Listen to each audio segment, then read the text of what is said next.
exploration of the dynamics of women's inclusion in the ranger workforce. So I want to start with a quick question. What is a ranger? So you all might be envisioning something different in your head, but depending on where you are in the world, rangers mitigate human-wildlife conflict, they enforce protected area rule of law, they do fire management, community outreach, monitoring, patrols and surveys, and rescue wildlife. So they really function as a critical interface between all of these different people groups and organizations. But there are challenges. At 44%, homicide is the leading cause of on-duty death for rangers, and the majority of rangers don't have access to adequate training or even clean drinking water while on patrol. And in recent years, there have been multiple instances of violent enforcement and human rights abuses perpetrated by rangers, pointing to a need for better vetting, accountability, and training. And on top of that, with the worldwide 30 by 30 goal, which is to protect 30% of the planet by 2030, it's estimated that the ranger workforce needs to increase by 300 to 500% to actually accomplish this. So when we already have a critical workforce shortage, I thought it was interesting that only 3 to 11% of rangers are women, which is what I plan on focusing for this capstone. So we don't know a lot about women rangers, there's few studies, but what we do know is that whether it's due to,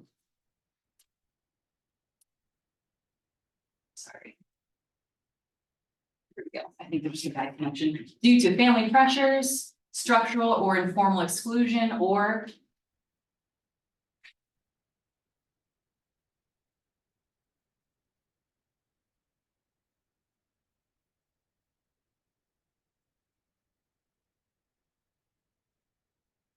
gender roles and expectations, women face unique barriers to becoming and remaining rangers.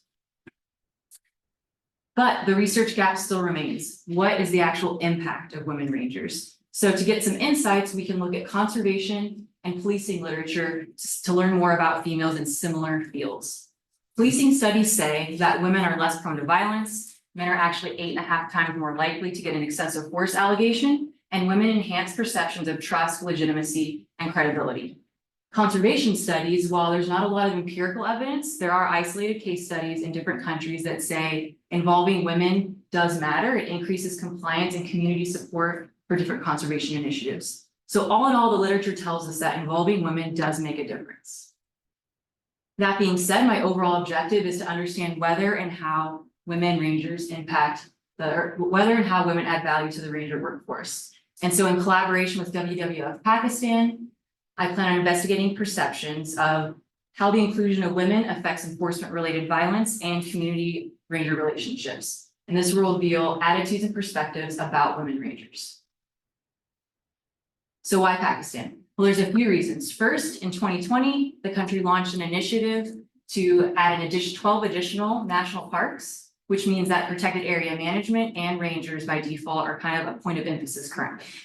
Second, there was also a national study done in 2020 on women rangers, which said that only 1% of rangers in Pakistan are women, and they're facing a lot of the same challenges that women rangers around the world are facing.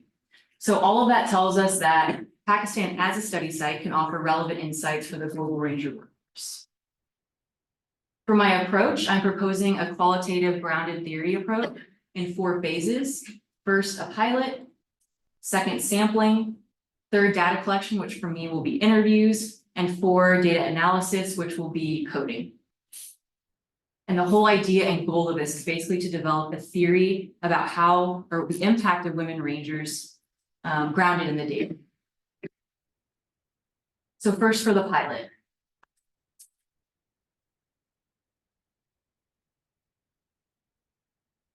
The phase 1 pilot will consist of focus groups that will occur in person in Pakistan, facilitated by WWF.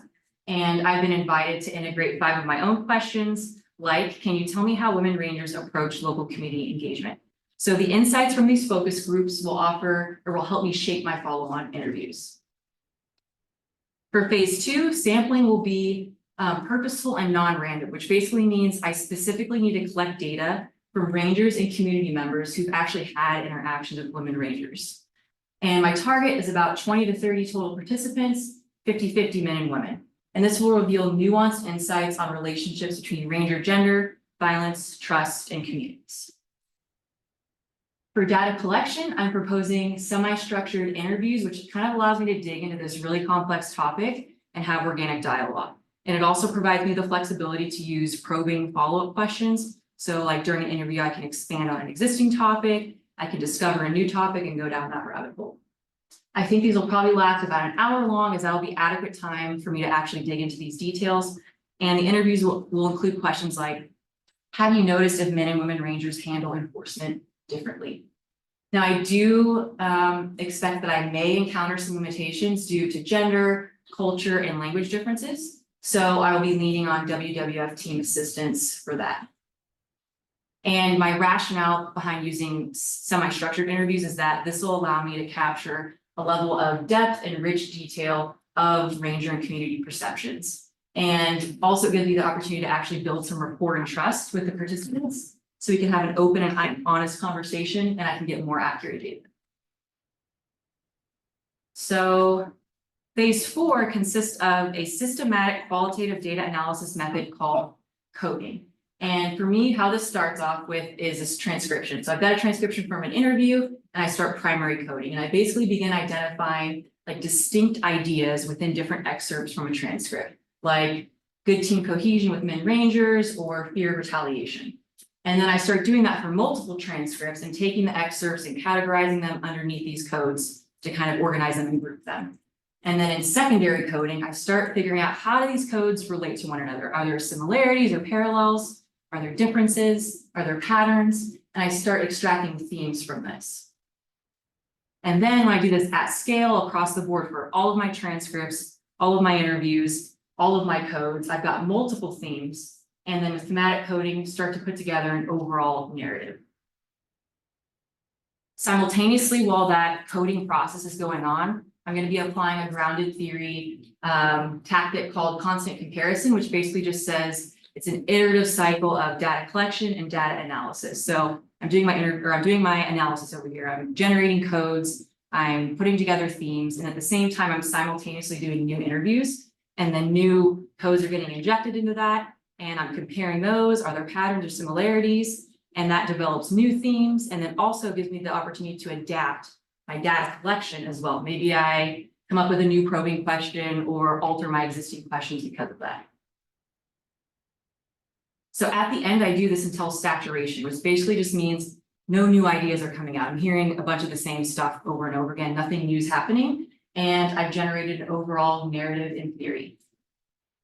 And underpinning all of this are my validation strategies, which are just ways for me to make sure that this process is adequately rigorous. So I'll be using triangulation, which means I'll be taking data from the focus groups, my interviews, and other community ranger relationship studies, and comparing and contrasting them.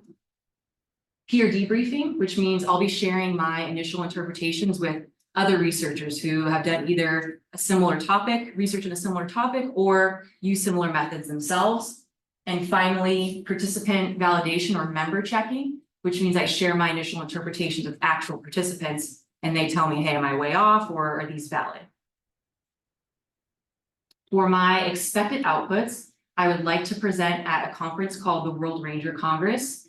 And I'm going to be preparing my final report and presentation, and then hopefully taking that to submit as a manuscript. And then finally developing a website called womenrangers.org, which is intended to share my own findings, but then also provide resources for collaboration for other women rangers, or just people who support women rangers like other organizations, maybe. And then ones who are trying to maybe actually integrate women rangers into their organizations as well. So from those outputs are my outcomes, which this project is intended to increase evidence and awareness of women rangers' contributions. Because right now that awareness kind of doesn't exist. Provide insights informing ranger training and professional development. Reinforce justification for recruitment and retention of rangers, because right now as it stands, that's not really there either. There's a lot of excuses just to push women aside and not hire or retain them. And then finally, with the website, provide another platform for collaboration of women rangers and supporters. My projected timeline is split into 3 phases. Phase 1 is now, and my most important key task I'm trying to get done is IRB approval. I just submitted my revision, so I'm just waiting for that to get turned back around, but I don't anticipate any issues. Phase 2 data collection and analysis is from summer of this year to fall. And the most important thing are my interviews, in-person interviews and analysis. They'll be occurring in Pakistan. And then phase 3 is final outputs. So that's when I'm making the website. I'm producing my final report. For my resources, the collaborative relationship with WWF, funding, primarily travel, just got a little bit of funding today from NREM GSO, voice recorder, free transcription software, Microsoft Excel and Word for coding, and then finally IRB approval. These are my references. And just to close this out and emphasize, Rangers have a very tough and important job. And they're facing some challenges related to poor workforce conditions, but then also some self-sabotage with, Ranger perpetrated violence. And under all of this, we just need more Rangers. And so I'm really looking forward to investigating how women might contribute towards mitigating these problems. Mahalo for listening, and I'd specifically like to thank my capstone panel, Dr. Olson, Dr. Litton, my NREM 695 instructor, and then Rohit Singh and Hamira Aisha, both from WWF, and Dr. Olson's lab and my cohort for the great feedback to help me refine this presentation. And I am happy to answer any questions.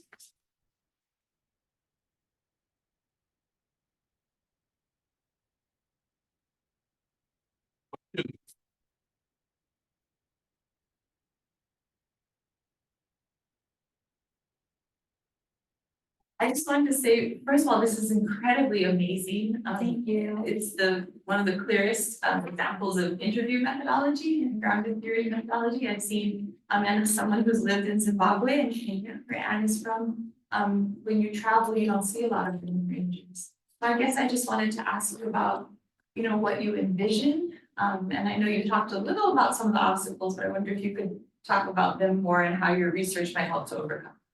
Sure, thank you for the question.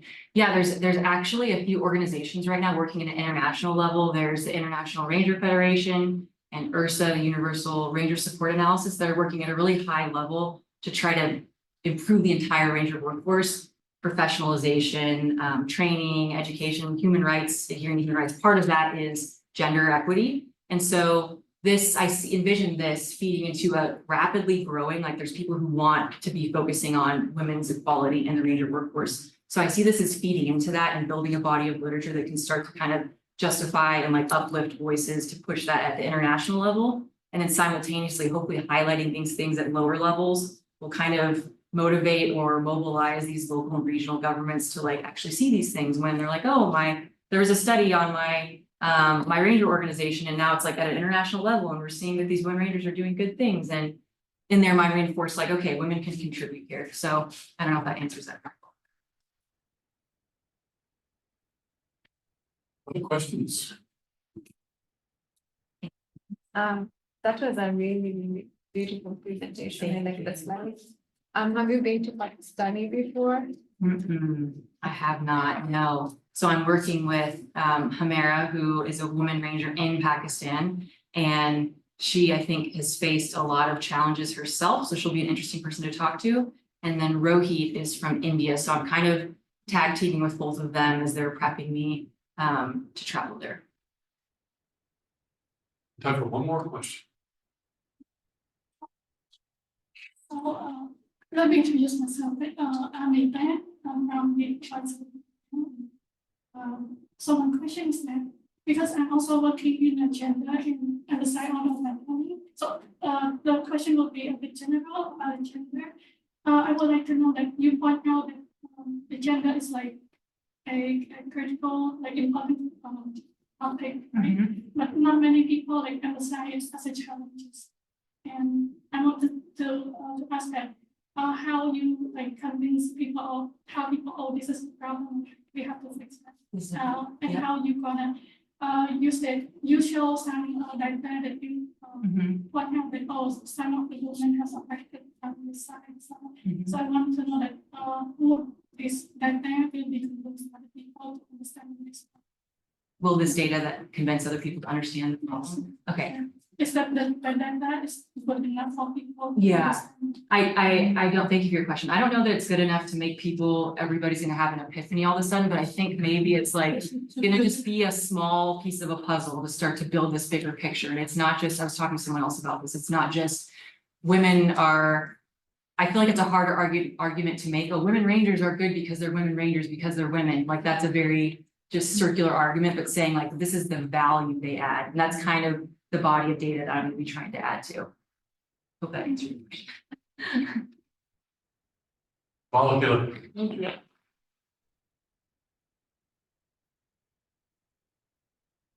And it is time for our next speaker, who will be Lilia Davis, and Lilia is going to be talking to us about something that is very timely and you've been paying attention to the news recently, where she is looking at community flood resilience. Whenever you are ready. Okay.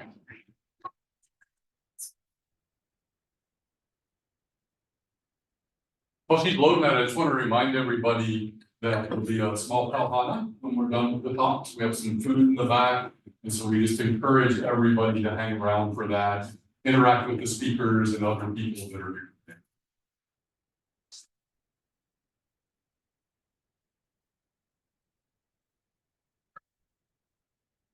Aloha everyone, my name is Lilia Davis and I'm so excited to share my proposal with you today titled Strengthening Community Flood Resilience through a case study of Haiku, Maui. My capstone panel is Dr. Inken Sang, who is my advisor, Dr. Clayton Litton, who is my instructor, and Dr. Leah Bremer as my third panel member.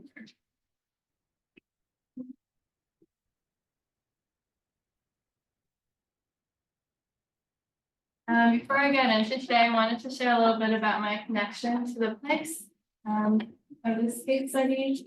I was born in Maui and raised in Haiku. In the Ahupua'a of Ohana, I was surrounded by my family, fruit trees, rain, lots of rain everywhere. And this is my grandfather. We call him Papa Toots, and he and his ohana are from this Ahupua'a of Kaupapalua, also known as Keahi or Jaws on Maui. And he took my grandmother and I horseback riding all throughout the valleys here. I learned mo'olelo plants, lifelong lessons, and this is where my love for Aina began. And so when I got into this program, I was so excited to be able to do my project that can have a real impact on my home. So I'm thinking about challenges that this place faces. I thought of heavy rain events and floods. In March of 2021, there was a low line pressure storm that caused 8 inches of rain, which, okay, not that much rain, but why is it flooding? There is poor infrastructure, not enough maintenance to keep drainage ways clear. And in Kaupapalua Valley, the same as my ohana, there was a dam break. And in this image, right above the dam break, it washed out a road. And if this moved, you can see the road is still closed today. So that is what drove and inspired my work. Also, I have a question for everyone. How can we prevent this? We can't. But what you can do is prepare, adapt, and respond to these events.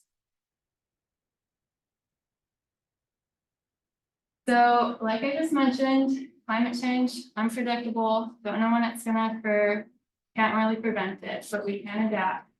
And so I'm interested in floods and really involving my community to become more resilient. And I'm inspired by this Ololo no Iau, Ikahipi Ka'ua, Apo e Kahale. While the rain is still far away, thatch the house and be prepared. So I've been using the term resilience. It's kind of like the new buzzword of sustainability, but a little different. It simply means the capacity to withstand or recover quickly from difficulties. In context of community flooding, it's the community's ability to recover quickly from floods or adapt, all of the above. Originally, it started as an engineering term for infrastructure, but now it's used in many fields like ecology, climate, psychology, health, anything you can imagine, really. And there are government offices having these conversations in resilience on the national, state, and county level. But oftentimes these resilience offices or hazard mitigation plans leave out a key component of communities and how important they are in recovery. Zooming out on a broader scale, this map by Alize Badovetian shows how often or how frequent floods occur in each country over a 30-year span from 1986 to 2015. And I want you all to imagine each community in each country and how they might be affected by floods. It'll all be different and unique to each place. I bring this up because flooding is being exacerbated by climate change, by invasive species, by land use change, and specifically in haiku, things like Myconia, Kahili ginger, also people leaving Ocala and dumping out refrigerators, things like that, but all over the world, different scenarios. Also, in 2022, 55 million people were affected by flood. So this is an urgent issue affecting many people. Going back to haiku, I wanted to provide another example of flooding. In August 2018, Hurricane Lane made rainfall and caused the whole community to be cut off because of poor design, and this caused $3 million in damages and cut off 7 families. And as you can see in this chart, flooding for heavy rain events are increasing in this 20-year span. And in the past 5 years, flooding has caused over $17 million in damages, which is a lot for this little town of only 9,000 people. So, big issue. So what am I going to do about it in this proposal? My main objective is to address this challenge holistically. I would like to empower or amplify many ways of knowing, create a sense of belonging, Juliana, or responsibility to this space, and assess these vulnerabilities through addressing current strengths and weaknesses. So what is already happening? And defining resilience to this space. What is it? We'll see. I also want to answer 2 research questions. How, what, where, and why does it flood? And what can this community do about it? So for my approach, I've organized it into 3 sections: data collection, data analysis, and data sharing.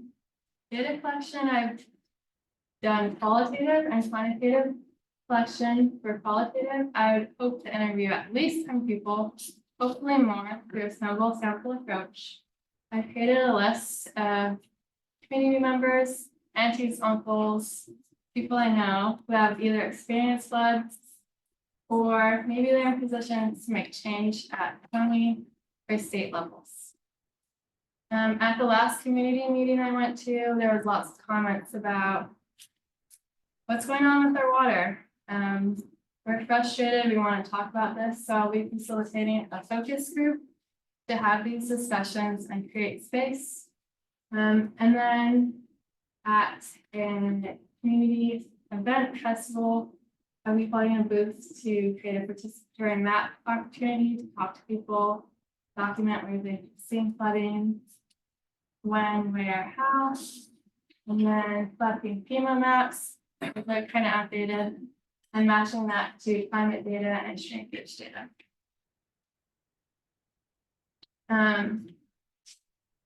Hopefully my goal would be to update FEMA maps, but we'll see about that. But I will analyze climate data to create new visual maps of where flooding has occurred, genealogical stream data, and then for my qualitative data, I will be using the methodological triangulation theory, which Kayla explained beautifully. But I will be looking at things from interviews, focus groups, and maps. Sorry, I'm a little sick. I need water.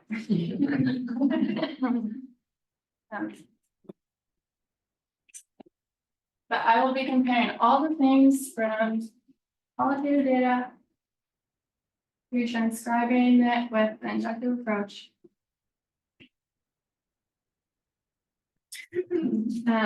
Which is the bottom up approach. Sorry, can I just have like a 10-second pause? Okay, good. Okay.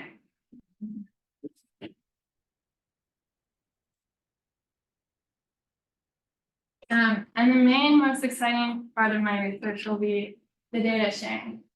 I'll be collaborating with 2 other Hawaii research teams in the same field and really just sharing our ideas, our findings, and seeing how can we support resilience today across different places in Hawaii. I also want to continuously share this data with the community at their Haiku Community Association meetings. And finally, creating a website, which is part of my outputs. To address my first objective of deepening a sense of Kuleana, I will host a stream cleanup event,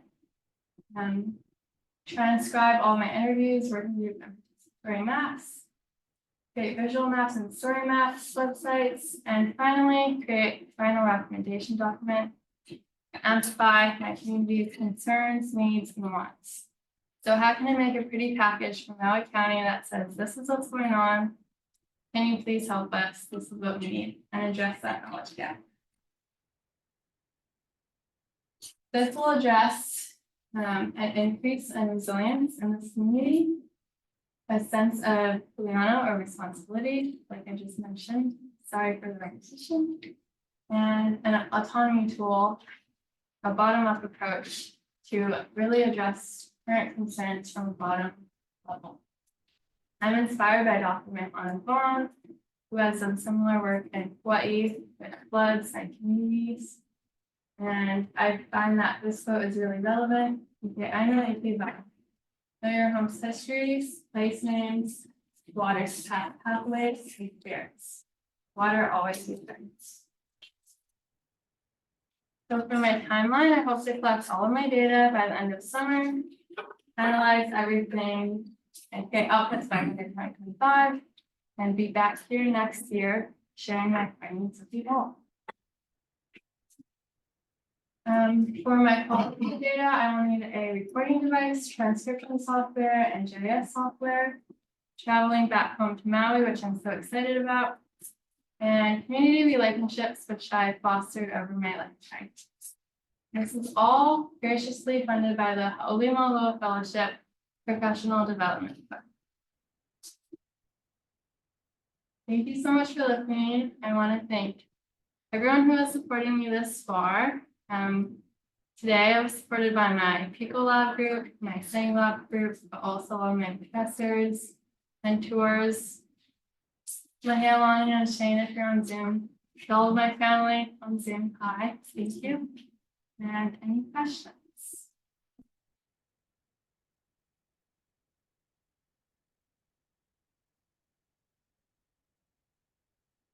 Lilia, Bunion, you can go up and get your talk loaded.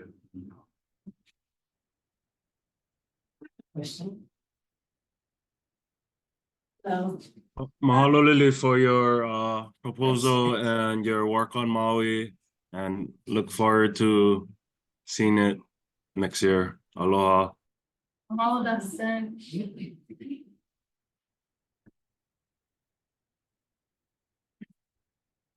aloha. My name is Rivka. And I'm a deaf person from Indonesia. This is really exciting, your presentation. It was very nice, and thank you so much. I'm also interested in my home country of Indonesia.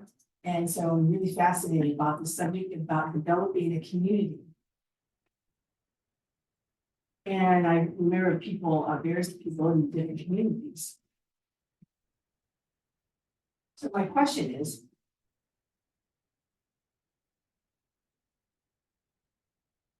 yeah, do you know if there's any kind of knowledge about, like,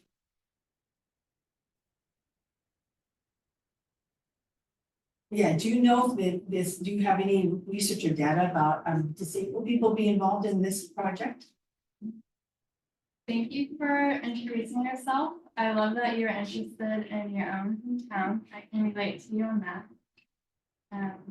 I have not looked into the type of people involved in flooding research, but I'm sure it's wide, and I would love to incorporate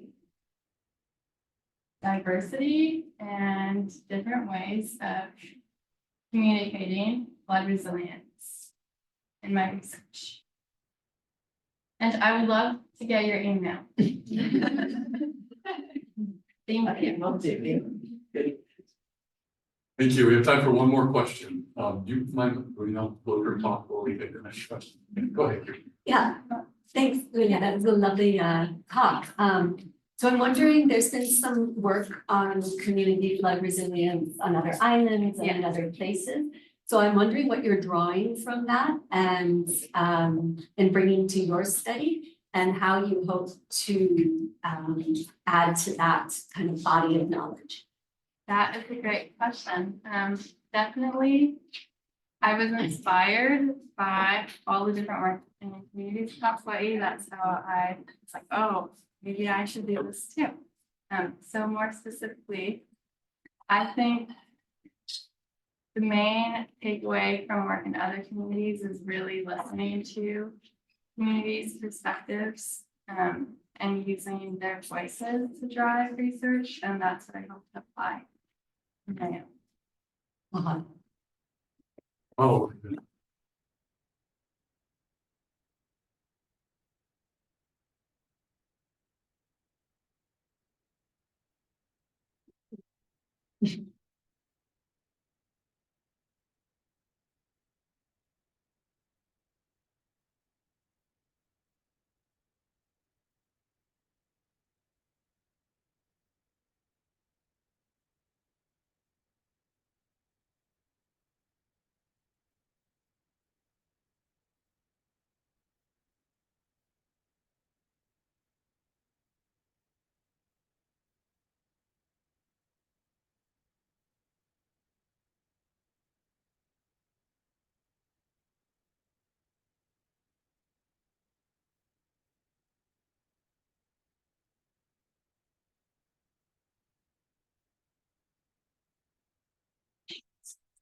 Okay, so our next speaker is going to talk to us about farming practices and their implications for water quality here on the island of Oahu. Leon, take it away when you are ready.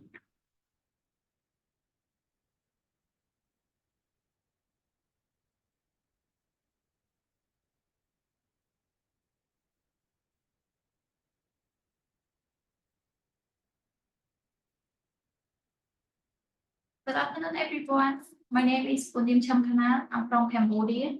And now I am a MEM student in engineering department, which has Dr. Tisan as my advisor, Dr. Wright as a sectional member, and Dr. Litton as a club instructor. I'm honored to be here to introduce my capstone proposal about farming practices and implication for water quality and sustainability on Oahu, Hawaii. So before I start,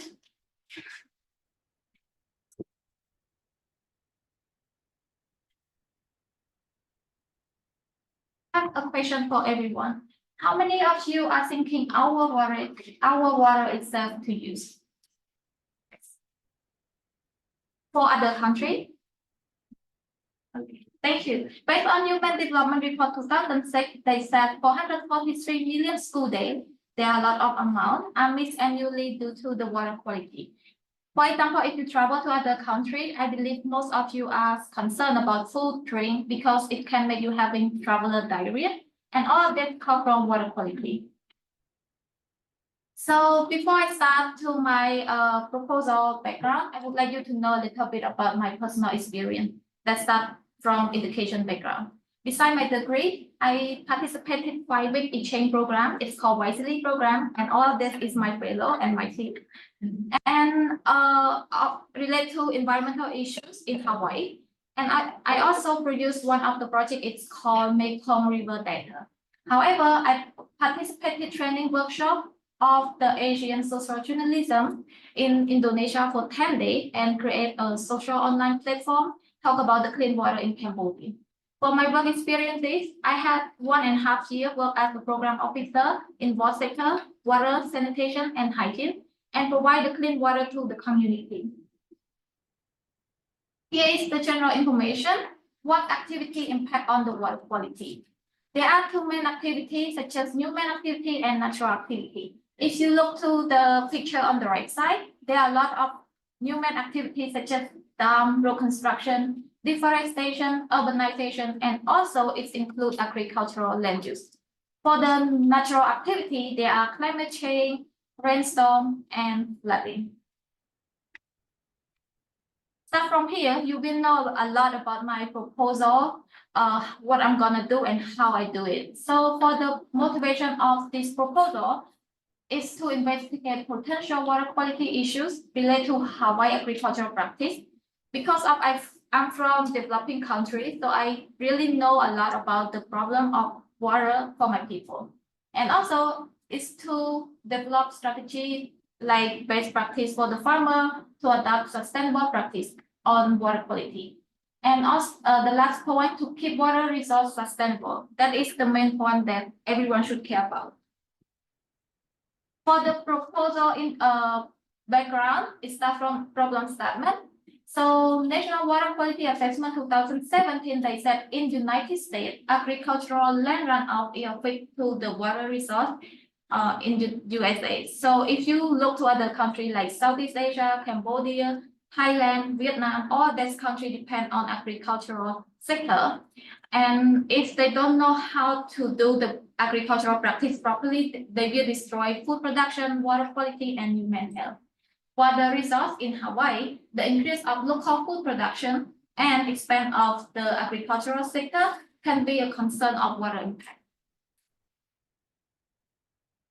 For the research gap of this proposal, I found one of the literature review. They said change in water quality near the farm involved with the agricultural practice, and planning land use depend on understanding like agricultural farming activity.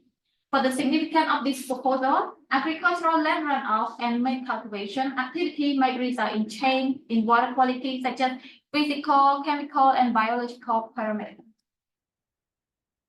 So based on all this problem, I also propose the objective. One of the main objectives is to examine nutrient and sediment runoff near the farm to document water quality as a function of the farmer practices.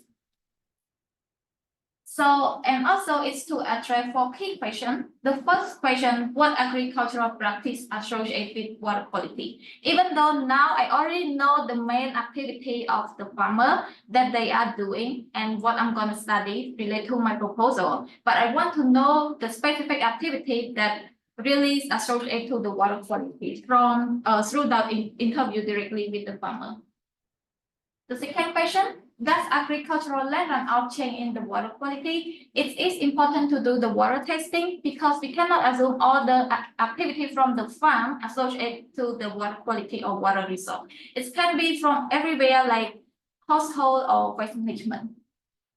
The third question, do practices associated with the water quality difference throughout the year? This point, I would like to study about the change of the water quality from the past and current, because I want to know how develop on the water quality and how decrease on the water. The last question, what are farmer perception on the enhancing water quality? This point, I would like to know their perspective on the water testing, because if they don't care about the water, it's really hard to work with them. I also propose some approach that start from the study area. So this proposal will encompass Waialua and Kayakabe on the North Shore, Oahu, Hawaii. And if you look to the map on the left side, so you will see that I circle the area that I'm gonna focus on. And so please don't have the different color, because the color is referred to the type of crop that the farmers are doing during 2020. I also define one of the main stream. It's called Ki'i stream. And along that stream, there is a big farm. It's called Dole Farm. Maybe most of you already know Dole Farm. And for this map, so the blue line is the Ki'i stream. So the water will flow to the ocean right here. And there are two sides of Dole Farm along the stream. So it's the potential areas. And however, I focus on 2 points of water sampling, upstream and downstream. So when the water from everywhere, so I will take some sample from the upstream right here. So that take some sample from the upstream, and then the water will flow past the agricultural area. So that's why I will take more sample from the downstream. For both sample will show the different water result if it associates to the practices of the farm. And I will focus 3 main practice: irrigation, fertilizer, and manure management. So for here is the specific that I'm gonna focus in each practices. And for the fertilizer and manure will relate to the nutrients, and irrigation will relate to the sediment. There are 3 main steps. The most important step, the first important step is water testing. So the reason I do the water testing first, because I would like to know the result, and it's really important to finalize the questionnaire for interview with the farmer directly. And I will also focus 2 main seasons, dry and rainy season, and start doing testing from the middle of May 2024. And I also do every 6 months. The reason of choosing 6 months, because I want to know the water quality in each season. And for the 2 main parameter is their nutrient and sediment. And I also do 2 types of the water testing. So one time when the farmer practice the fertilizer and manure management, and the another time when the farmer practice the irrigation. For the interview design, it will engage 3 to 5 farmers, depend on the farm, how many farmers take responsibility on the agricultural practice, and apply to my structure that consists 3 main parts. First part, basic information relate to type of crop, farm layout, and the second part really relate to the water testing result that I mentioned, and it consists current and over the past 5 years of agricultural practice. And the last part is farmers' perspective on the enhancing water. And for the data analysis, so I will apply t-test or ANOVA to find the change and comparison between current data and the past data. Find the water standard, so I will compare the water result from the testing with the guidance manual. So it's really important to find the water is in standard or below standard. Find the change of the water quality. So I will compare with the existing data like government website, other research paper or organization document. Find the impact agricultural practice to the water quality. So it's really important to interview with the farmer directly and in person. GS map will associate with the distance or the spatial relation between practice and water flow. Here is the output. There are 3 main outputs. So I will provide back like the best practice and result report to agriculture communities such as like farmer, Dole Farm, or all the stakeholders throughout the focus group meeting. So this meeting is really important to gather all the input, like what their challenge, what the problem, what the solution, what they want to recommend, and what their suggestion. And also I will provide them back the best practice and result, and also the training to them. And all of that input really essential to finalize the report and do the final delivery at the UH model.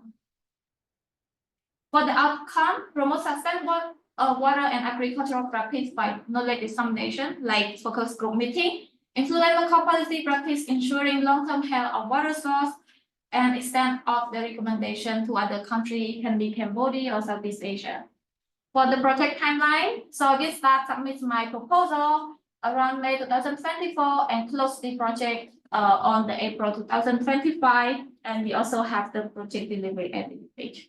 All this is the result that I need. So I need refreshment for the focus group meeting, travel expense, interview, water testing fee and material, because I'm gonna deliver the water sampling to the lab and we have to pay to get the result. I use all this reference for my proposal right here. So before I finish, I also have the key mistake: improving water quality in agriculture not only protect human health, but also sustain the overall health of ecosystem and biodiversity. Thank you so much.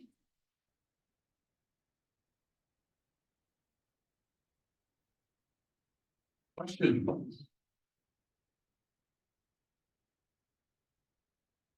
Okay, I'll ask another question. Thanks for the presentation. It's great to see how far you've come since the fall. So some of those practices are really short time periods, right? So are you thinking also of going and just looking what happens to the sediments and to some of the water quality issues at the time they're irrigating, or that they're the nutrients like runoff? Because a sample every 6 months, while those are 2 seasons, may not provide you with enough information to talk about the impacts of those punctuated practices. So can you talk a little bit about kind of the scale of that testing versus the practices? Okay, thank you for a good question. So maybe most of you already know the Capstone project is a short time project. We have only 1.5 years to do it. So it's really hard because the agricultural practice have to take a long time to study. But the reason I chose the 6 months, I know like it cannot give me a lot of information, but it's not mean like I go to the farm, go to see them, go to check the water only like 2 times per year, something like that. But I will check like every because we already connect with them, inform them. So for example, for the testing, water testing, we will go to the field and talk to them about agriculture a little bit, check out with them, and then do the testing of water. And when the water, so for the testing water, it depends on the agricultural that they practice. For example, they cannot practice the fertilizer and manure or the irrigation the same time. They have to take turn. So that's why we have go back and forth to check with them, when they do the manual fertilizer irrigation. And when they do all of that, so I will take the water sample and test it to find the result. And the next 6 months, I will come back to the stream and take the water to test and follow and check the water quality. Hope I answered your question. We have time for one more question. For your presentation, I noticed in your timeline you had. Your reporting on the focus groups, and you mentioned that you are going to report best practices. I was wondering what's the source of where are those best practices coming from? Where are you determining those best practices from? Are they based on something you're Yeah, so it's a good question. So even though I have to provide them the report or best practice to them, but I have to follow and check the water quality, because I don't know the water quality is increased or decreased, something like that. So if I find out the water quality is not associated with the agriculture, so we can find out their practices is not really affect to the water quality. So we can identify their practices and just create as a recommendation to them or other country, other people.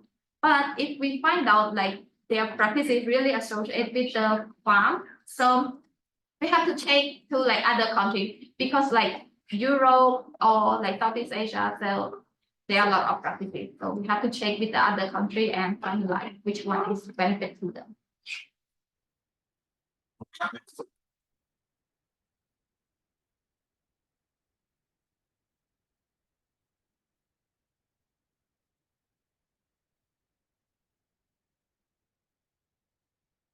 For our next talk, which will be by Olivia Boucher, we're gonna change topics a little bit to talk about the impact that volunteering has in stewardship reciprocity for graduate students at UH1.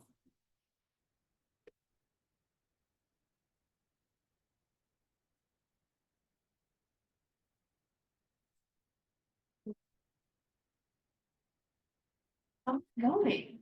All right, aloha everyone. My name is Olivia Boucher. I am a Master's of Environmental Management undergrad here at UH Manoa. My project will be assessing graduate student volunteer impacts and stewardship reciprocity. My panel members include my advisor, Dr. Rachel Dax, my professor, Dr. Litton, and Casey Chang. So to get us started, here we go. To get us started, I want to introduce this photo of Blake, an introduction to Blake. This photo is a picture of Paipaio Heia in Heia, Ko'ola Poko Oahu. Paipaio Heia is a nonprofit community stewardship organization, which stewards an environmentally and culturally significant local ia fish pond in Heia.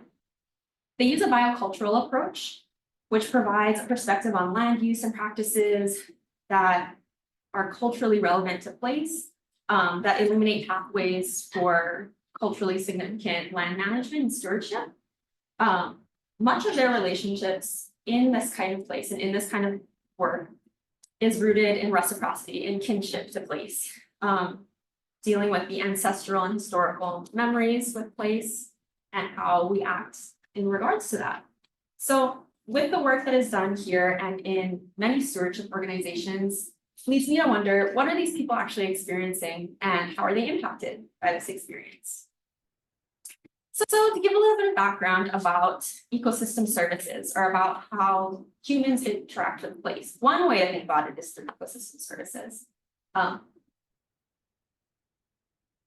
way to think about it is through ecosystem services. So as you can see here, it's kind of a one-way flow from ecosystems to people. So these are mainly split into about 4 categories: provisioning, regulating, supporting, and cultural services. People tend to think about food, water, shelter, nutrient cycling, timber, products such as that. But however, in my experience, it's more of a back and forth relationship between people and place and between the ecosystem and people. The benefits that we derive can go both ways. So to kind of go back to that and to kind of go back into that last cornerstone of ecosystem services, I mentioned cultural ecosystem services. They tend to be the most overlooked because they're harder to measure. They're more qualitative rather than quantitative. So we do have people who research cultural ecosystem services, and especially Hawaii frameworks for understanding these types of cultural ecosystem services, including Kuala Pascal. This is her framework, including Ike knowledge, Mana spirituality, Kimina Kanaka are social interactions, and Olamau are physical and mental well-being. So this work that she did is really important because it's kind of taking this foundation of this idea of ecosystem services and projecting it to be a place-based way for us to think about how we interact with our places and what we get back out of it. This is important because, as I mentioned, the cultural aspects can be overlooked and can be difficult to measure and see in this Western perspective. So this, as we talk about how things are relevant in Hawaii and how service and ecosystem work is relevant in Hawaii, I want to introduce Laulima Days. So Laulima Days are facilitated by the Heia National Estrogen Research Reserve. And that is a national organization of estuarine research reserves, estuarine meaning places where salt water and fresh water mix together. In Heia, the NREM really accentuates and wants to put a lot of value behind people's relationships with place and amplifying and connecting with people.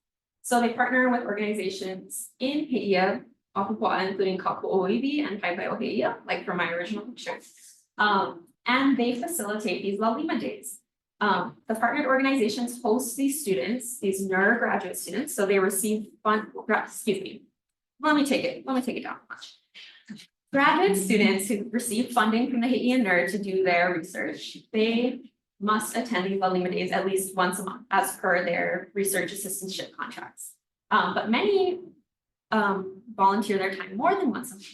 And they're urged to do this to engage with their environment and their communities, but however, right now, there's no process or documentation to see what these students are actually getting out of doing this kind of work and being out there. So next I have this cool diagram, which is kind of what I'm thinking right now, what we all should be thinking. How does doing this volunteering impact their research and well-being? And I'm going to investigate what these cultural ecosystem services are that balance in between this relationship. So the overarching objective for my project is to discern the cultural ecosystem services experienced by graduate students through their participation in bicultural stewardship events. I will do this through identifying the cultural ecosystem services experienced by these graduate students at La Lima Days by investigating what aspects of well-being are influenced by CES and by determining if their participation influences their work as a graduate student and their experiences. So next I'm going to go through my approach. It starts off with interviewing graduate students. The interviews are being conducted with these graduate students at the NREM because they're very regular participants in kind of bicultural work. I'm aiming to do about 15 interviews, of which many have been done already. They are going between 20 and 40 minutes each. They're semi-structured, so some are open-ended questions, and I'm acquiring survey feedback. I'll get into the survey in a second. From those interviews, I'm taking these transcripts and taking the interview recordings, transcribing them and checking them, and then going through the process of thematic coding, which is a type of qualitative analysis in which inductively I will look at the transcripts, let themes emerge, as many of my classmates have discussed already, but I'll let themes emerge and work through the transcripts like that, and the themes will be used in a survey. This pilot survey will be formulated to be used at La Lima Days so that the facilitators at the NREM can get kind of like a pulse on what these students are experiencing, what they're doing, and what they're getting out of it. So through this piloting of this survey, I will be formulating a protocol and incorporating feedback through that process. So as I mentioned, I've already commenced some of the interviews, so I thought it would be nice to just do a little aside and talk about what some of these preliminary results have been. We're hearing a lot about sense of place. So students getting outside, getting exercise, getting dirty, engaging with their surroundings. We're hearing a lot about sense of connection, connecting to peers, community members, and finding commonalities and cohesion through working together, social and physically. Sense of purpose, including seeing the results of working hard and getting out there. Whereas we know as scientists, sometimes data collection or research can take a very long time. So being able to go out there and see the results of your work firsthand can be really, really grounding and remind them of why they're doing their research in the first place and what it means to be in place, such as in ADU. So I'm going to get into talking about my outputs and outcomes from my work. I'm hoping to, in addition to creating a survey directly for the NREM, using this as a tool for assessing community reciprocity beyond the NREM and in other organizations that maybe don't have such a steady flow of students coming in directly because they must, but for people generally who devote their time through volunteering. I will be participating in conferences and trying to facilitate conversations between organizations and funders of these kinds of organizations by sharing my work and by sharing some of the holistic approaches to gathering this qualitative data. This can be very important because many stewardship organizations report on quantitative measures such as number of acres restored, pounds of limu gathered, or just these metrics. So this type of holistic metrics and qualitative metrics could be very helpful. So I'm hoping to communicate that there. And then finally reporting back at La Lima Days and trying to converse with students that I previously talked to and the organizations that we're partnering with. So for outcomes, hopefully having a value change, which will result in a behavior change. This value change to shift to seeing the other side of what people are experiencing and not just the physical, but also beyond that. And this in turn will shift reporting to reflect community values. So communities can report on not only the quantitative measures of their success, but also the measures of what people are succeeding and the measures of what the organization finds most valuable, that could be really beneficial to funders such as Kahuna Schools and other community organizations that want to put money into supporting our communities. So I'm going to roll into my timeline. As I mentioned, I did some interviews so far. Through the summer, we're going to be concluding those interviews, transcribing and coding. In the fall, launching the survey and acquiring feedback, working on that pilot protocol. In the winter, creating that guide document for hopefully that journal article, compiling data there. And then in the spring, final outputs, capstone final around this time next year, and some conference presentations. So the resources I'll need for this work include voice recorders, transcription software, qualitative analysis software, relationship with the Haiti and nurse staff, which is of utmost importance. And all of this is funded through my Ha'olima Loa Fellowship education funding. All right, that is my presentation. I appreciate you all for listening. I want to give a huge mahalo to my advisors, my People Lab group, my mentors, and all of you folks who have been supporting me. Thank you so much.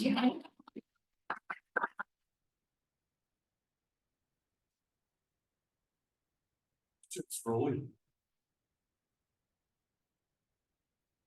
Gosh, come on, you guys. You go first. Yeah, I was wondering, what are some of your hypotheses about what volunteers are getting out of this? And then but you also talked about ways in which people are also impacting the environment.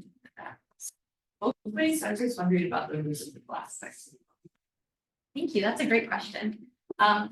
In regards to the reciprocal aspects and what people are tending to get out of these experiences and these relationships, really starting to hear in these transcripts and really trying to work through this work to kind of hone in on, is there a particular experience that seems to be universal, a particular experience, a feeling that seems to be replicated across many people or many demographics?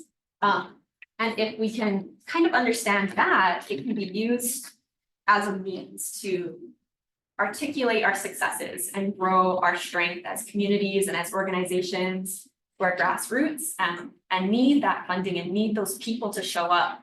So how do we kind of tap into that power and amplify it? That's what I'm trying to hope to get at. Thank you so much for that question. Okay. So you chose graduate students as your unit of analysis, and I can understand why. But what do you think that does to the kind of external validity of what you're going to find if you do want to bring this out to other community groups? Can you talk a little bit about that? That's an excellent question. I put a lot of thought into that because graduate students, as we know, as I've discussed, like these particular graduate students are actually required to attend once a week, but many, if not all, attend more than that on shifting schedules and with different places. So that's the part that I'm feeling is repeatable. And that's the part that I'm getting at, that if you're asking students to go once a month, but everyone does it more than that. And when we talk to these students, they don't even really discuss how, oh man, like we're asked to do it once a month. Like it's all this internal drive to give back in that way. That's the part that made replicable. And how this initial survey, now this initial pilot, that these students are willing to give their feedback to me and willing to talk about these things in depth, can be expanded upon by the themes that I'll be getting out of these interviews, so that from those themes, we know that it's a launching off point, and we know that other organizations can take those themes, maybe tweak them to their own community preferences, but really using graduate students as this kind of tapping into maybe what everyone's thinking, perhaps, in that way. Have time for another question?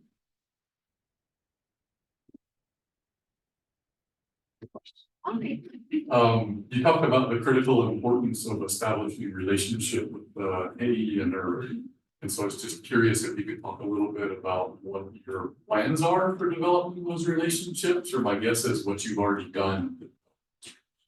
Yes, the excellent question. Relationships are the basis of this research and the basis of getting many things done. So I have attended 1 or 2 La Lima days myself, but over the summer, I'm planning to attend many, many more. My third capstone panel member, Casey Ching, as well as another invaluable help, Amy Salto, have as well as my advisor, Dr. Dax, we've been kind of working in tandem to get these interviews done. It hasn't only been me because the content of these interviews have been very personal. So having that existing relationship through me and these other interviewers, has been very helpful. But I see myself becoming more entrenched in this research and entrenched in this place by spending more time through volunteer days and through these La Lima days alongside other students to kind of get that perspective. I hadn't even really heard about this opportunity before because I'm not NERM funded, but to see the work that people are doing there and to see other students doing work there is inspiring for myself, and really tells me some good things about where this research is heading. Oh, Lily.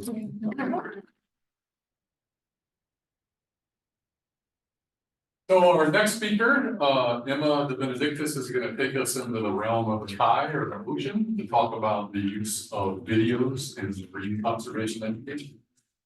Hello everybody, my name is Emma De Benedictis, and I'm really excited to share my capstone proposal entitled The Effectiveness of Video-Based Education for Marine Conservation. First, I would like to thank my capstone panel members, Dr. Mohana Vaughn, Dr. Creighton Litton, and Elizabeth Kumabe.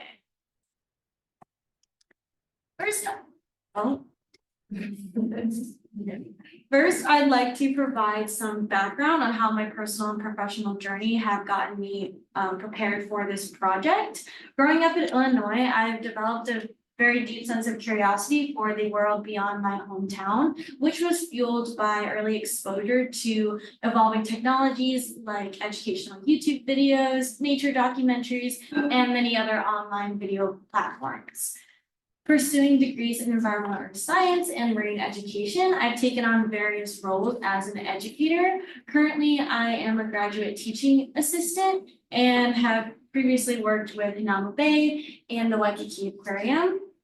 Through these experiences, I have honed my multimedia skills in creating a range of videos from educational to promotional content. My aim is to foster connections between people and the natural world.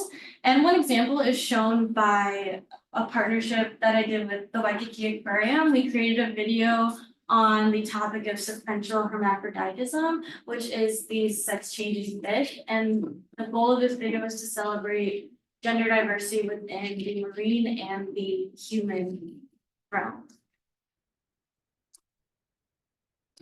This project is motivated by the pressing need to address global marine threats through innovative education.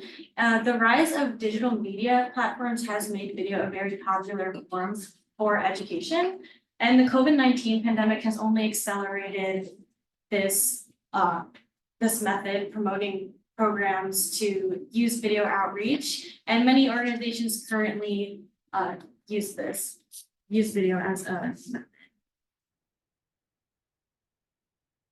This project is also motivated by the sheer reliance we as the humans have on the ocean. It plays a very significant role in supporting ecosystem services, providing protein for millions, and contributing to oxygen production and blue carbon sequestration.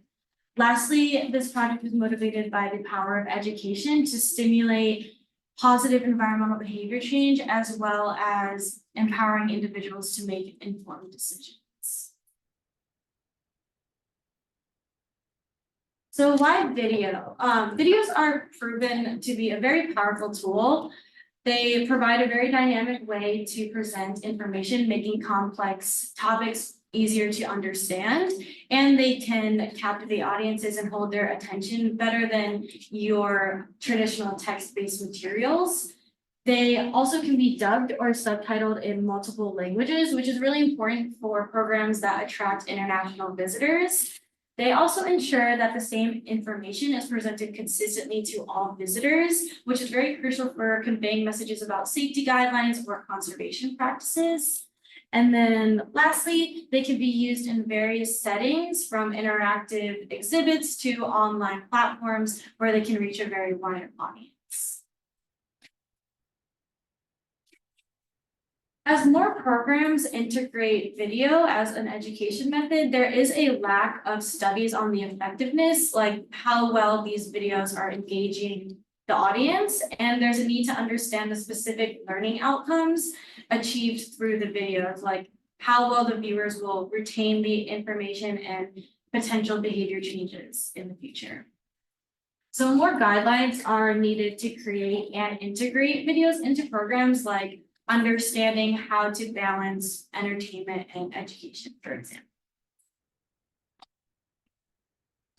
The overarching objective is to determine the effectiveness of video in marine programs, but more specifically, I will investigate the current use of videos as a method for these programs and explore how they can be optimally used. And then a personal objective of mine would be to enhance my skills in video creation. So to achieve these objectives, I'll follow 3 primary methods. First, I will identify and evaluate current videos, and then develop and implement the video content, and finally, evaluate the effectiveness through surveys. My first study site is Hanauma Bay, where I'll be working with the education program. This nature preserve is seen by millions of tourists annually and has gone through tremendous management changes in the past 30 years. Historically, the bay was a sacred fishing and recreational site for only the kings and queens of Hawaii, or the elite. And unfortunately, over time, increased visitation led to environmental degradation from overfishing, habitat destruction, and poor management practices. It was designated as the first marine life conservation district in 1967, and the education program was founded in 1990. Currently, there is a 9-minute mandatory orientation video for visitors with translators available in 5 different languages. This video plays a very significant role in the management of the bay. It controls the flow of people entering the park while simultaneously educating them on the cultural significance, safety guidelines, and proper conservation practices. So I will be spending 2 months at my second study site, which is the Coral Triangle Center located in Bali, Indonesia, which is a nonprofit organization established under the Nature Conservancy. The Coral Triangle is known as the most biodiverse marine region globally, and it encompasses the waters of Indonesia, Malaysia, the Philippines, Papua New Guinea, Timor-Leste, and the Solomon Islands, forming sort of a triangular shape on the map. And we can see that Bali, the Coral Triangle Center, is located in the southwest region. And similarly to Hawaii, Bali faces significant tourism pressures with over millions of visitors annually. And compared to Hanauma Bay, which uses one main video, the Coral Triangle Center uses a multitude of videos. Online searches showed videos of interactive exhibits, website orientations, social media, and the use of virtual tours. So here I'll evaluate the effectiveness of these videos, develop content based on the evaluation, and then determine best practices moving forward.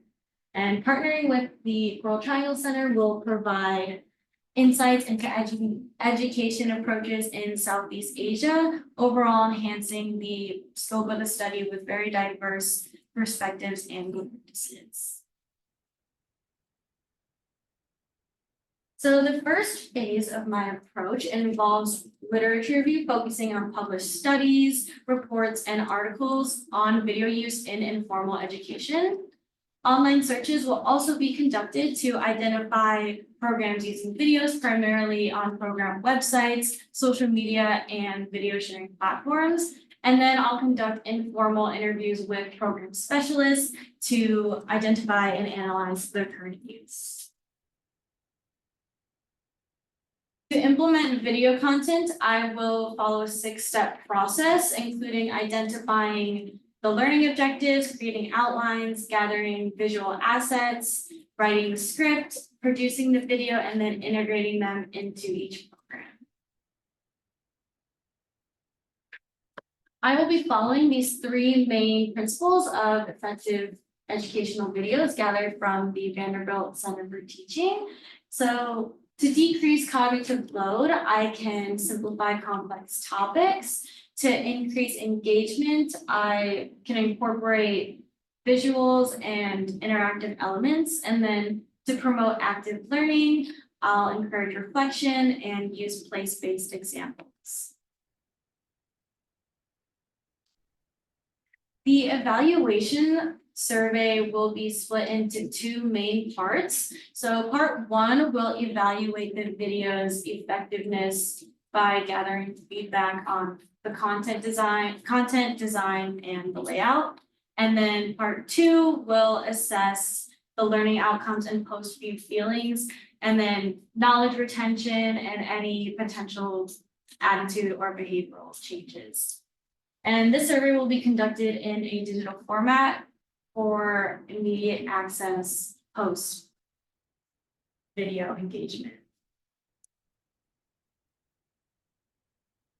Outputs for this project will include a series of videos for marine education programs, a curated list of categories. Videos can be used with examples, an evaluation of each video type, and then a written report, as well as an oral presentation to program coordinators, educators, and participants to improve the impact of video-based education.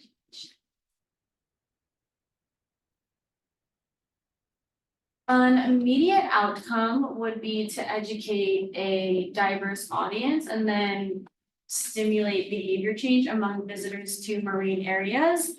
And then a medium-term outcome is to equip education leaders with necessary knowledge for effective video production.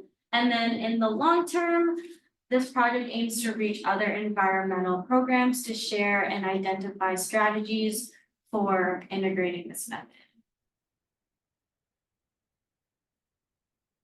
The timeline will go as follows. I have completed some online searches, started reviewing literature to identify existing implications, and I'll be heading to the Coral Triangle Center in the summer and spend the majority of fall 2024 working with Hanauma Bay.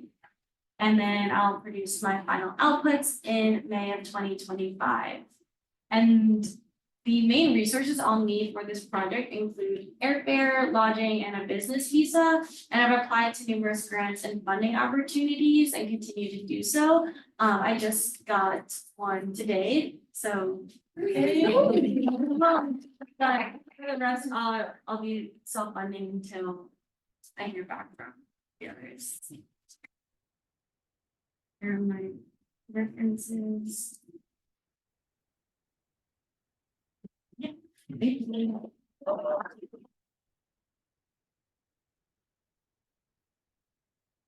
Questions for Ella?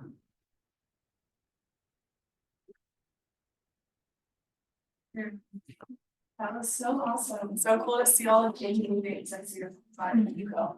So awesome. In terms of the videos, what types of do you have an idea of what you want them to look like? What kind of styles? Yeah, so I've been in contact with Hanauma Bay. Like I go pretty frequently, like every week, just to check in and see what's new with the bay. And what they really want is videos geared towards the volunteers, and because they have that one main video that is geared towards the visitors, so they want one geared towards the volunteers and helping them getting acclimated to being a volunteer at the bay. So that is one potential video that I have in mind. We can kind of already start planning, but yeah, I'll figure it out once I do the interviews with the program educators. Yeah, that is really cool. I'm just intrigued by how you're gonna share out these videos and the TikTok, Instagram. I really, yeah. Yeah, so I need to talk to the program educators, but I think that I will be they'll be on websites and yeah, social media too. I know that the Coral Triangle Center is trying to integrate TikTok into their education, so that will definitely, when I go, that'll be something that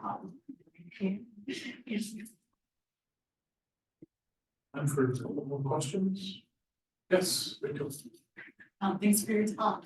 I was first thinking about like what kind of behavior changes we were looking for in tourists, but now that you mentioned that the video is tailored for volunteers, also just I know when the student the video you said was to see the behavior changes. So what sorts of behavior change would you be looking for in volunteers? For the behavior changes, I would be mostly focused on like not the volunteer part, but the outcomes for the volunteers would probably be just a better understanding of what their responsibilities as a volunteer and what their main role is and how they properly educate and and educate the visitors. Time for one more question. I'll ask a question. No, go ahead. You ask. I was just curious on these two areas that you're proposing to work in. I'm sure they have some similarities, but a lot of differences as well. Thank And you. just if you had any initial thoughts on differences that you think might occur across these regions. The main one would be the language barrier. And I've been to Indonesia once before, very briefly, not enough to get a sense of the people, the place, and the culture. But when I went, a lot of them were able to communicate in English, but I think it'll be my responsibility to try to learn their language when I get there. And once I get to the Coral Triangle Center, they're gonna do an orientation for me, and that'll help me get acclimated. But there are I haven't been there yet, so like at the Coral Triangle Center, so I don't know. I honestly don't know what to expect. But Should be exciting. yeah.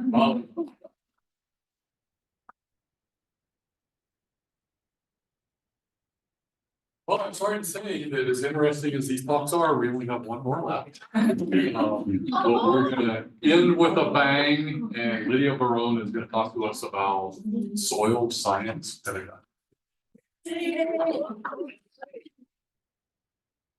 Good afternoon, everyone. My name is Lydia Barone, and today I'm presenting my capstone proposal, which is entitled Lessons in Hawaiian Soils, Pedagogical Tools in Soil Science. My panel committee is Dr. Susan Crow, Dr. Peyton Witten, and Lyndon Schneider. So I am originally from New Mexico, where I grew up with a great appreciation for the earth, and it led me into getting my undergraduate degree in environmental science at Eastern New Mexico University. During the 3 years that I was there, I was a supplemental instructor for introductory geology courses. I found that I enjoyed interacting with students and introducing them to new topics. And I also found a lot of value in making classes an interesting and interactive experience for the students. And these are values that have carried over into my position here at UH as a TA for the NREM PPSS 304 Fundamentals of Soil Science course. This is our class this year. Soils are the foundation of life. They are playing a crucial role in supporting ecosystems and society. However, soil degradation and soil loss pose significant threats to food security, water quality, and climate stability. Educating future generations about the importance of soil conservation and management is crucial for sustainable land use and environmental stewardship. Soil monoliths, which are pictured here, are simply vertically preserved sections of soil. Monoliths are visually striking, and they have the capability of piquing the interest of the viewer, which leads to curiosity and interest in soils. Incorporating monoliths into this capstone project provides an ideal outreach opportunity to introduce students to topics in soil science. Lastly, the NREM department's collection of soil monoliths, which is also pictured here, could be expanded to be more representative of the unique and interesting soils that are present throughout Oahu, especially when we consider other universities such as the University of Idaho and how they have much more extensive collections despite the fact that in their area they have far fewer soil series and soils around them. So soil scientists in the United States have developed a classification system to group soils based on similar properties. There are 12 soil orders that are of the general size classifications. All soils on Earth fit into these classes. On Oahu alone, there are 9 of the 12 soil orders present, making it an ideal location for studying soil science. Hawaiian soils are unique and highly variable due to the dramatic differences that exist in soil forming factors.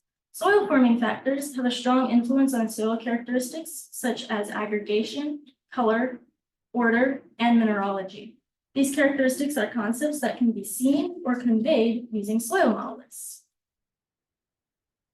There's a need for teachers to create engaging and interesting lessons for their students, and I'm sure most of us are students, we agree with that statement. One way to cater to this is through the use of pedagogical or teaching tools. Soil monoliths are ideally suited for teaching about soil physical and biological features.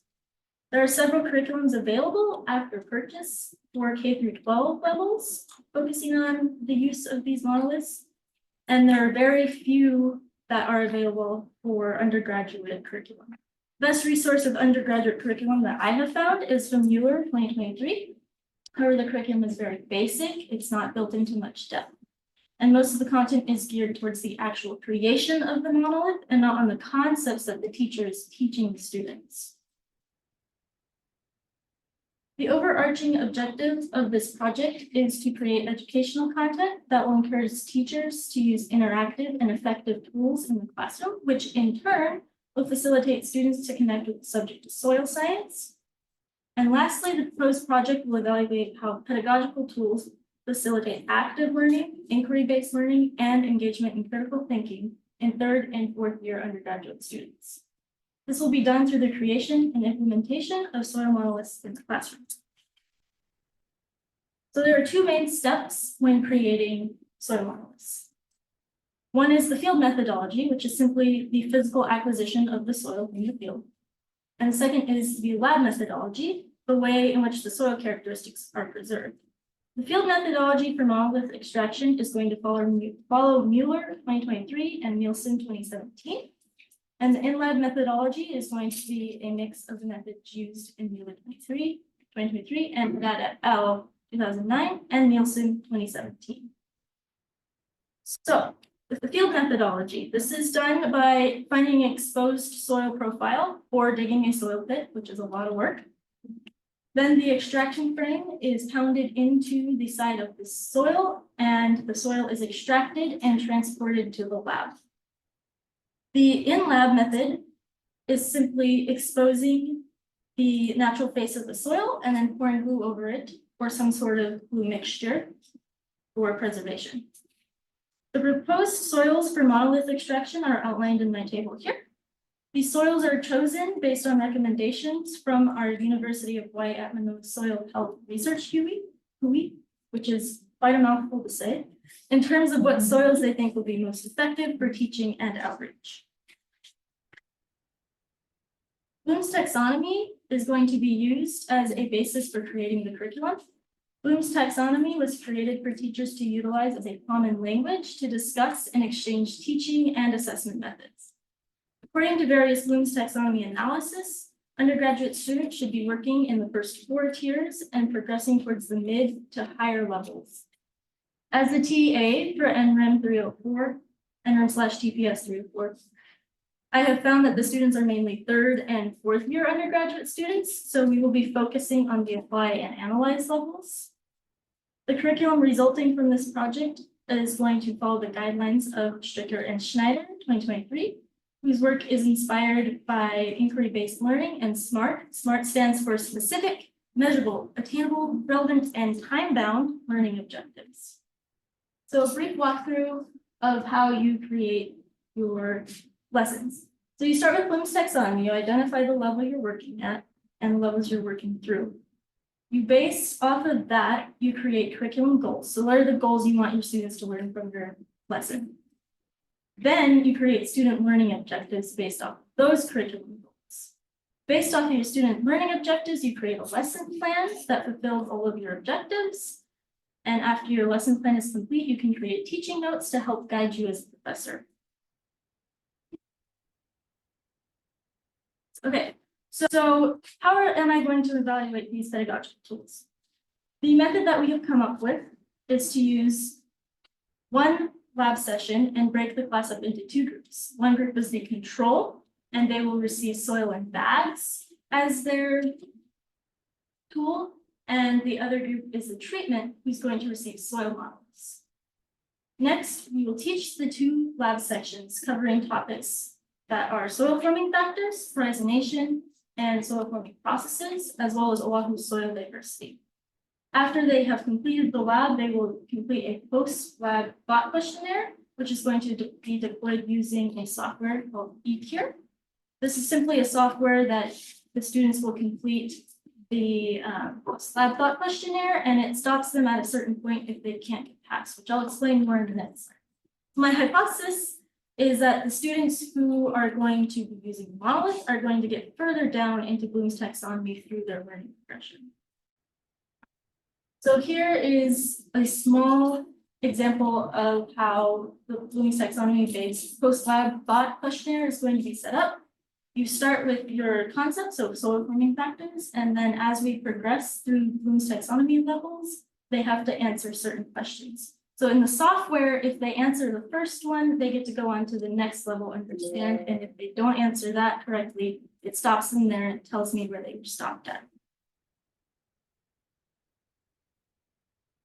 Next, my outputs and my outcomes. So the outputs of my first objective is going to be the pedagogical tools, so the model list that I am creating, as well as curriculum that is going to be published to the Cubes platform, and a video that we are working with CTAR to create that's outlining my journey as I create the soil model list.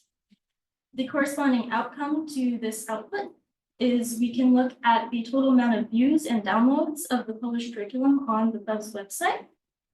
And we can also evaluate the continued use or maybe not use of the tools that I've created and how the curriculum develops throughout the following years. In regards to my second objective, the actual course, like class session that I'm teaching is my main output. And the outcomes are going to be measured. We're going to invite the Center for Teaching Excellence to do a classroom observation, and they are going to give us observations and recommendations for changes that we make. And then my last output that correspond with my last objective is the evaluation method that I'm using and my final project report. And the results from the post-lab thought questionnaire are my main outcome from this.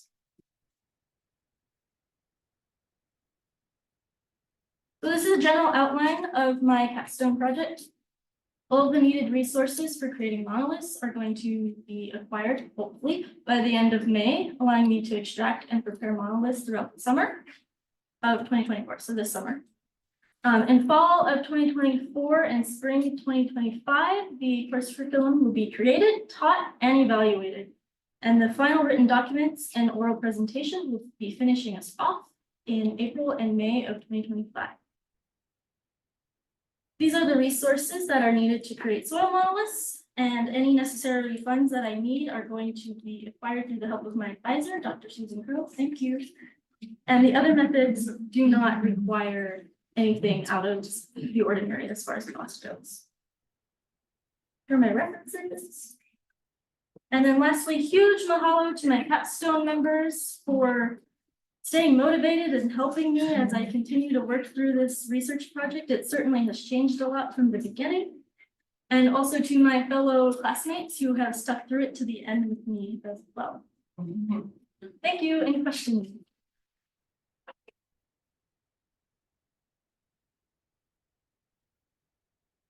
It's Lydia.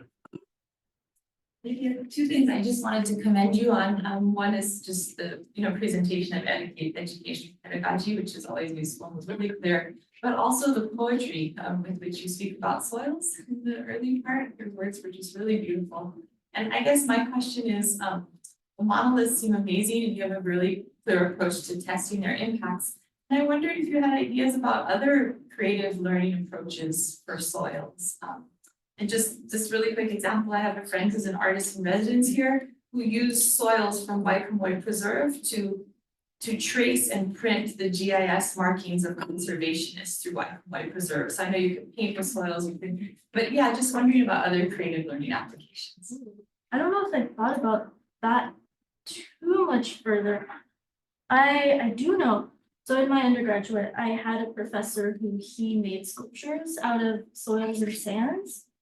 And that could be something really interesting that we could investigate, but I know it's tricky to find the right bonding agent to use so your masterpiece doesn't just crumble at the end. It's Lydia, that was one reason why we heard you speak a lot about soils, it's regulation. But I was wondering when you do your post evaluation, similar to this question, just like those Stephen models, there was like honest inspiration that I experienced. And I was wondering how that might be captured in some of those post sessions, and if that's part of Bloom's taxonomy or if you're working in there. I'm not sure if it's part of Bloom's taxonomy, and I think what we're focusing on is mostly like learning objectives and how those are fulfilled.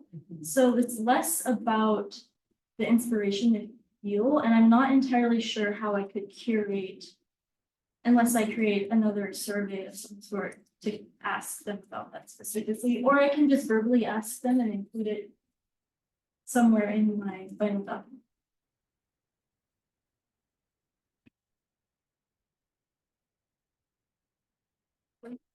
I loved your presentation. I'm so happy to see it evolve.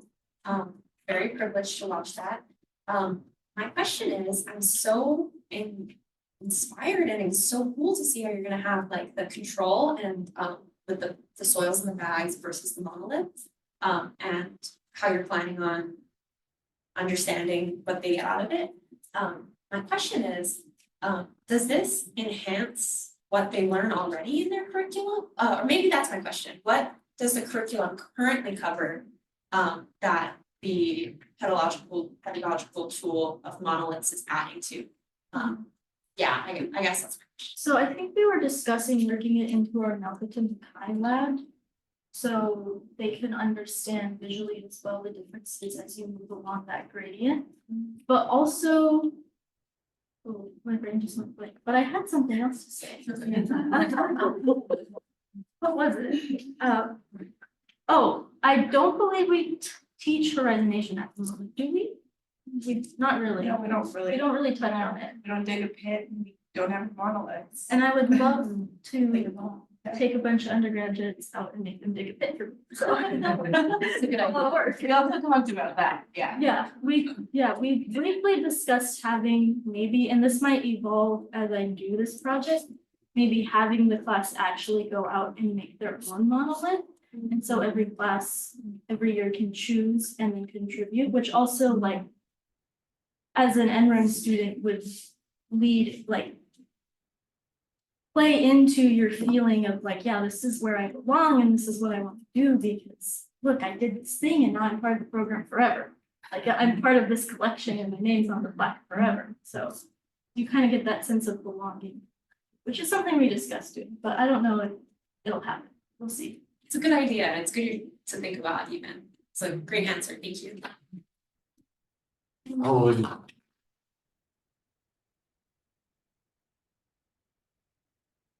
Having used our current monoliths for classes, I am in full support of this project. And glad that we no longer use chalk in classrooms. Because that was the fate of our old monoliths. Yeah, chalk, it's covered in chalk. I wanna mahalo all of our audience members today, both in person as well as online, for coming to support these presentations today. And I also wanna extend a very large Maikami to all of these students. Congratulations for fantastic presentations. And we're all looking forward to see what happens in the next year. Mahalo, everybody.